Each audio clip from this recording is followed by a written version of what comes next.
Hello, coaches, and welcome to I Coach Football. I'm your host, Joel Forsberg, and this channel is dedicated to helping coaches like yourself become more successful at both youth tackle football and youth 7-on-7. Today, I'm going to talk about a philosophy of playing time. Now, if you're in an association like mine, it's a city association, and there's a lot of cities here in Minnesota that have their own city association. And in those association, they have rules on all kinds of things, and one of them is playing time. That you should have every kid should get a certain amount of playing time. Now that changes from the younger grades going up through. Starts out they get a lot of mandatory playing time all the way up to 8th grade. I think it's something like 10 or 15 plays that they're supposed to get in our association. I don't know because I am not a fan of playing time rules. And I'll tell you why.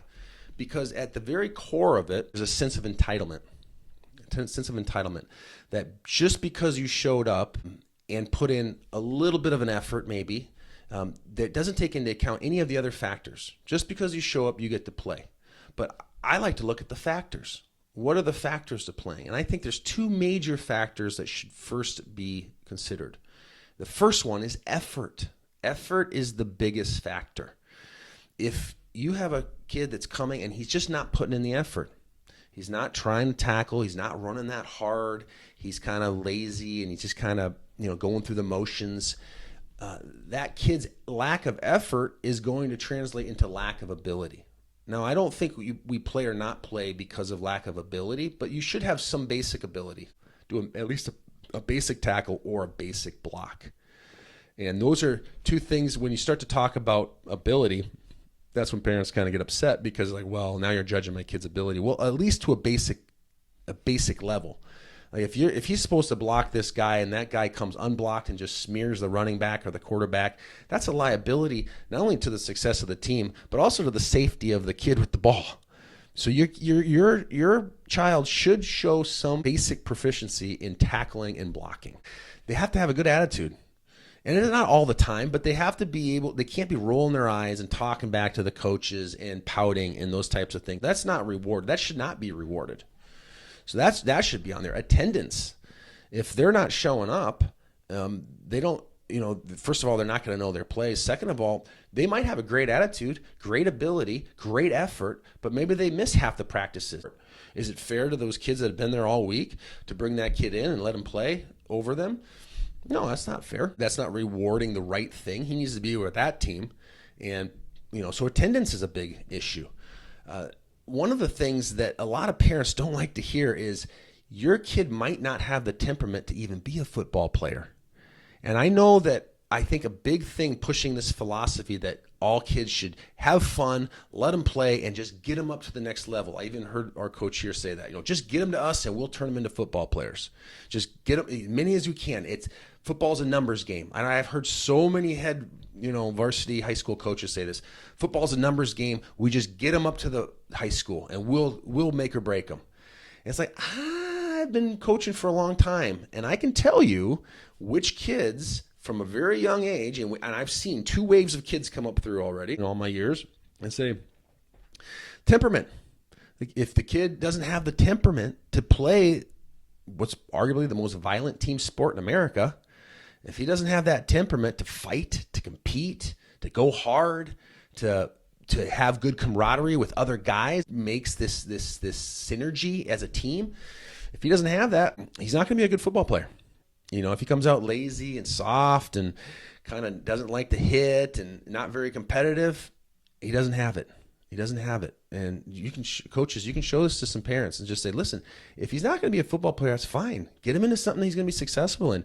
But don't keep pushing him in and then force the coaches and force an association parents to play your kid. In associations, don't force the coaches to keep playing kids that just don't have the temperament. And they become a liability to the team. I know people hate to hear this. I said this to parents. I said, you have a certain amount of kids that are assets to the success of the team and a certain amount of kids that are liabilities. And as a coach, we always kind of sprinkle the liabilities in with the assets. But if you have a lot of liabilities, some of those liabilities are going to have to sit at the sideline. We got to, as a team, to have the same goal. We got to have the same goal. And that goal is to succeed. And to succeed means to win. So when you have all these kids that are working hard for that goal, they're practicing, they're getting bruised, they're getting bloodied, and then you take other kids that bring the whole effort down to the point where they can lose, that's not sports, that's socialism. That's socialism packed up. And that doesn't happen with other sports, by the way.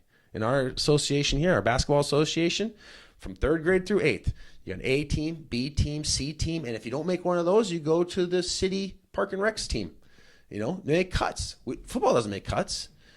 I think the fact that you were able, young man, to sit on the couch all summer long and eat junk food in the air conditioning and then just show up and be out of shape with not a great attitude and not great effort and make the team and not get cut alone is the entitlement that you get. You didn't get cut. But surely parents and associations don't then let that kid who with that not great attitude or that not great effort or that not and which translates, I always say effort and attitude and temperament will translate to ability, and I'm not talking about size and strength and athleticism and speed. I'm not talking about those things. I've had a lot of smaller players with great effort that then they can basically tackle and they can basically block, and then they're going to get some playing time, at least some, to start to develop them, because we're going to develop those kids. But you can't just show up and have bad attendance, bad attitude, low effort, don't know your plays, and then just automatically get playing time at the detriment of the success of the team. That's wrong. That's wrong. I'm here to say that right now. I think another reason that a lot of associations will do playing time rules is because you do get bad coaches that will just play those same kids. And you might have 6 or 7 kids on the bench that are showing good effort and are showing some ability, but the coach just doesn't play them. And as a defense to that, associations have made these rules, but that's not the right response. I think it needs to go back to the coaches, help the coaches have some guidelines, tell me the things that you want to see from a player for them to earn playing time. Earn it. I want to use those terms a lot. You got to earn your playing time. It's not just given to you. You don't get to just show up and play. And that's going to create young men that are going to contribute to their families, to their workspace later on in life, whether in the military or whether at the job site or wherever they go. They're going to learn that they have to earn the ability to get a raise, earn the ability to contribute, earn the ability to have a family, earn these things. Not it's just given to you. And so that's my take on the philosophy of playing time. I can go a lot deeper into it. I don't want to go too long. I'll probably write a paper on it or maybe do another video later down the road. I hope you guys enjoyed this video. If you do, go ahead and share it to whoever you want. If you got some parents that have been bothering you and just need to know a little bit deeper to the fact that, hey, their kid might not be a football player, and that's okay. Just don't force it on the coaches. Don't force it on the team. If he doesn't have the temperament, get him into something he'll be good at and have success at. All right? Okay, guys. Thanks for watching. Talk to you later.